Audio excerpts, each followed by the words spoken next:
Entry number 39, San Juan National High School, Handog Limanan, Camarines Sur, Corps Commander and Staff, Cadet Colonel Jason Laguna, Corps Commander, Cadet Major Elin Amado, Corps S1, Cadet Major Charles Andrew Ferreras, Corps S2, Cadet Lieutenant Colonel Chris Gerald Naval, Corps S3, Cadet Major John Ford Royales, Corps S4, Cadet Major Jonalyn Jacob, Corps S5, Major Leader, Cadet Captain Ray Michelo May Paro, Hand Leader, Cadet Captain Nicole J. Abaiza, Company Commander, Cadet Captain Ken Azur, Company XO, Cadet First Lieutenant Lorby Painita, First Platoon Leader Boys, Cadet First Lieutenant J. R. Malalo, Second Platoon Leader Girls, Cadet First Lieutenant Princess J. B. Arius, CAD Facilitator, Rick Jason R. Abril, Band Coordinator, Jericho A. Garcia, Ramon A. Carlos II,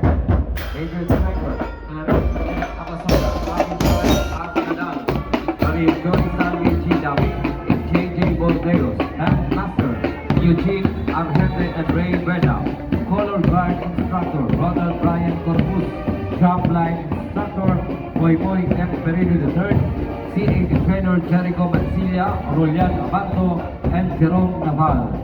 Entry number 39, San Juan National High School, Handong, Limanan, Camarines Sur.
Thank you. Entry number 39, San Juan National High School, Limanan, Camarines Sur.